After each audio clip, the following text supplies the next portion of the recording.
Good morning, good people from Tokyo, Japan. This is my first ever solo trip, and I arrived here 2 days ago, but I have not gotten to explore Tokyo in all its fullness yet. So I'm gonna take you along with me on 3 days full of everything you need to eat, see, and do while you're here in Tokyo.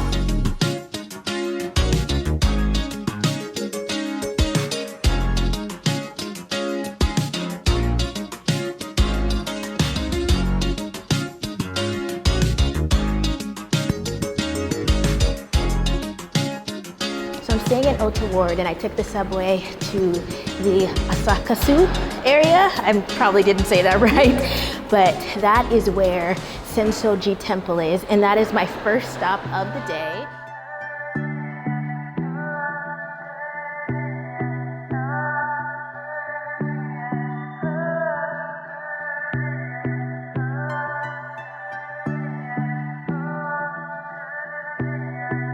This early in the morning, it was just me, my fellow early bird tourists, and the locals. And I cannot overstate how good of a call it was to sacrifice sleep to get here early. Walking the near empty, majestic grounds, it felt like being transported. Before you even step into the temple itself, there is this overwhelming feeling of awe and inspiration. There's a storied history here that can really only be felt.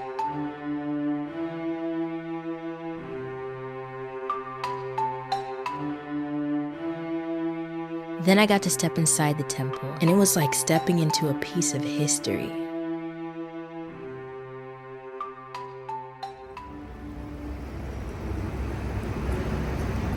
I got me some sunshine in my pocket.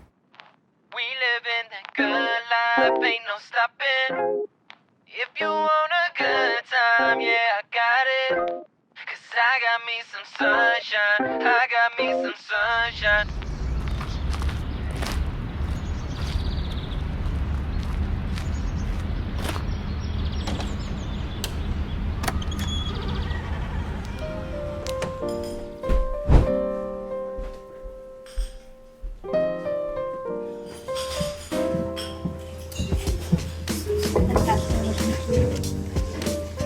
I'll do the breakfast set.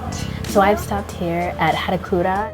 I just went with their breakfast set meal, and it comes with whatever kind of toast you want. They have ham, curry cheese, honey cheese, sweet bean paste. I got curry cheese. What I later found out is Japanese curry is a staple in Tokyo. You can find it for breakfast, lunch, dinner, any time of day you want it, you can get it. That is so good. This curry was the perfect mix of savory with a touch of sweetness. And the cheese melted on top. Oh, the cheese was just chef's kiss. This was a 10 out of 10 meal. Okay, that was straight fire. That was the best thing I've eaten in Tokyo so far. I feel like I'm gonna be saying that all week, but that was delicious.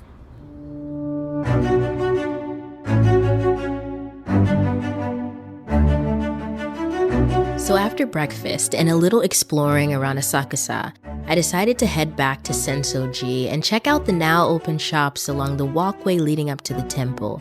I also wanted to get a feel for what it's like during peak hours, and even though I'm still partial to coming when there's no crowds, there's something to be said for experiencing a place like this with a crowd of people as excited to be there as you are. The energy is like no other.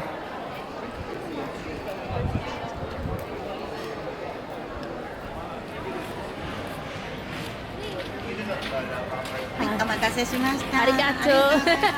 Thank you. Coming to the Asakusa district, I knew that besides going to Sensoji Temple, I had to sample some of the best street food Tokyo has to offer. And first up was warm melon pan bread with a matcha ice cream filling. So the outer shell almost tastes like a sugar cookie. The matcha ice cream definitely has like a tea taste to it. So it's a really good contrast. Next up was the one I was most apprehensive about. This is the most adventurous I'm gonna get today. I'm about to try eel for the first time.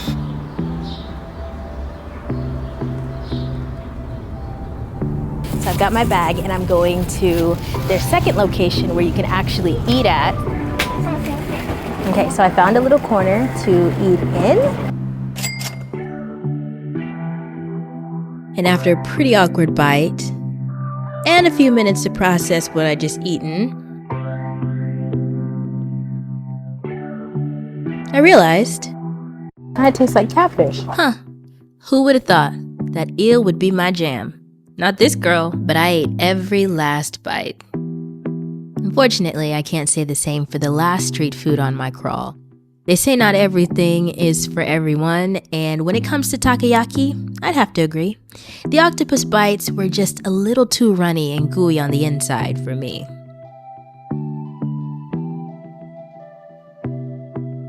A miss for me. I did not like the octopus. Feeling good, feeling right, every day, every night. I got joy in my life, in my life. Oh yes I do, yeah. I used to wake up feeling real stressed. Now I wake up feeling real blessed. I'm in the sunshine and living my best life. There for a minute I was feeling real rough, until I saw that what I had was enough. I didn't know that I could love it this much, but I'm feeling good, feeling right, every day, every night. 'Cause I got joy in my life, yeah. Say farewell, say farewell, say goodbye, say goodbye to my world.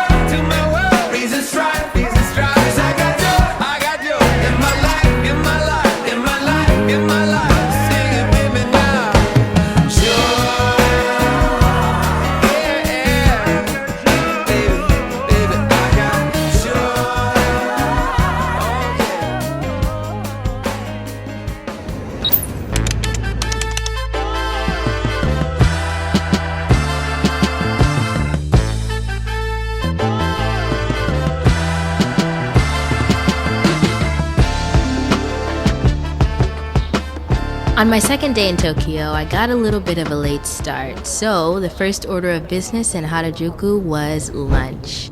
After ordering at a kiosk outside and waiting in line for about 2 minutes, I got a seat at the bar. Oh, the perks of being a solo traveler.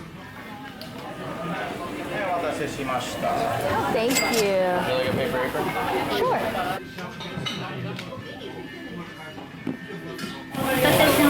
Oh, yes. Thank you. Okay, so this looks really, really good. In my ramen, I have well done egg, and then pork, of course, and spinach, and the noodles.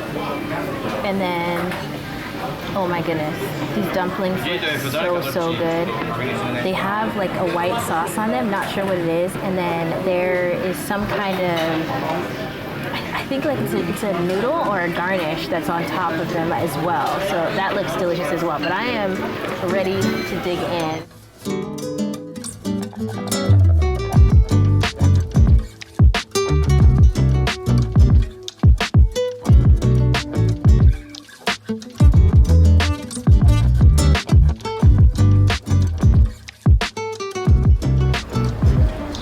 So if I had to choose between this place and the ramen at Ichiran, I'd probably choose this place just because I didn't feel stuffed after I ate. It just felt like a light meal, which is what I needed. I think both of them I would give a solid 8 out of 10. Yeah. But those dumplings though, that's a 10. That's a 10 out of 10.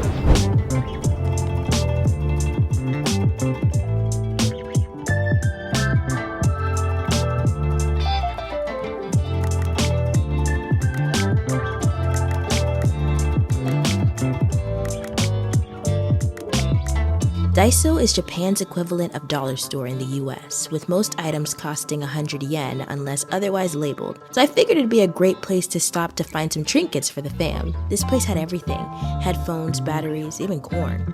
I stocked up my cart with Japanese candy for the kids at home, shout out to my niece and nephews, and I headed out to grab a famous harajuku crepe right across the street.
I'm walking to Yoyogi Park right now.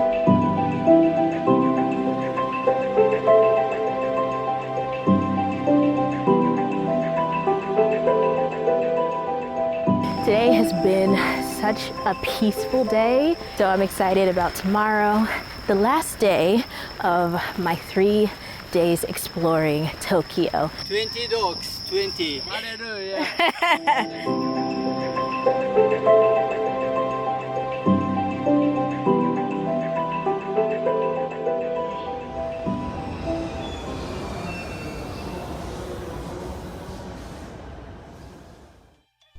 On day 3, I genuinely thought that I was done, being amazed by what this city had to offer. Oof, boy was I wrong. Tokyo still had a few tricks up his sleeve.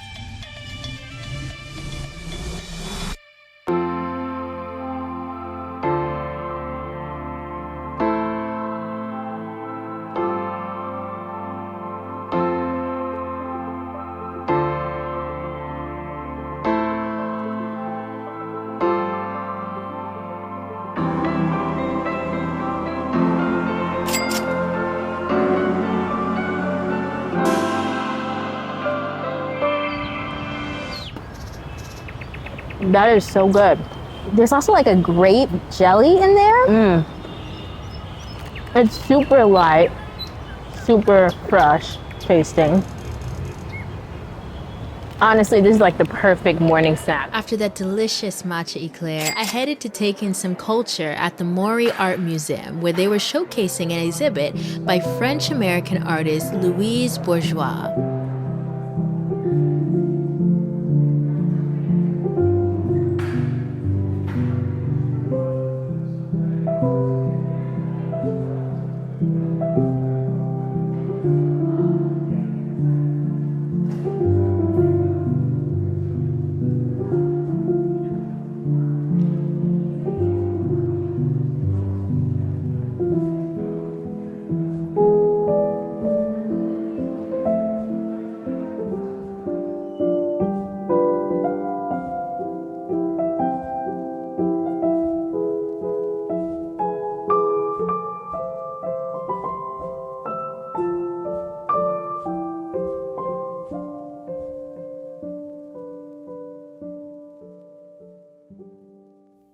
And the rest of my afternoon went a little something like this.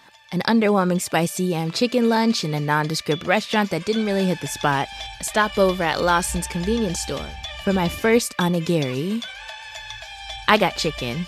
It was fresh and oh so tasty, and just what I needed before embarking on the 20-minute walk to the main attraction of the day. There is more than just I see what we Tokyo can touch and Tower. see.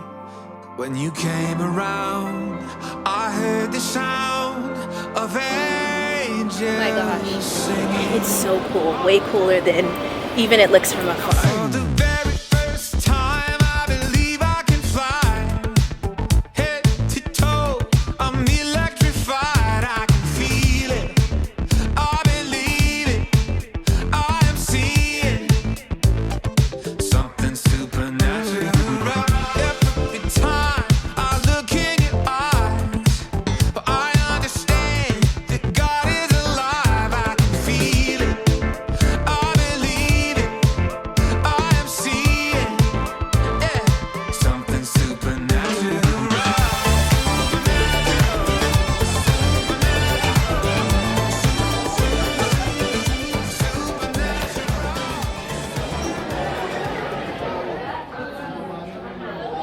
this was the perfect place to end my time in Tokyo.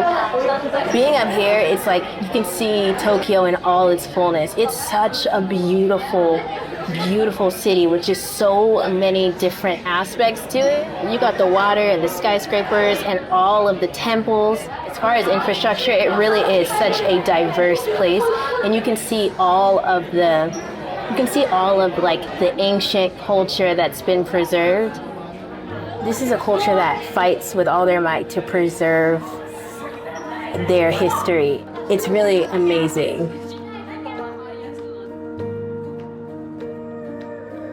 Keeping it all the way real, seeing as this was one of my first real attempts at vlogging, I forgot to record an ending, so I'll just say this. Thank you, Tokyo. Thank you for being the first city to show me that I could leave the comfort and protection of my own home, travel across the world and still feel safe, be inspired, and marvel at wonders I didn't even know existed. So until next time, sayonara, Tokyo.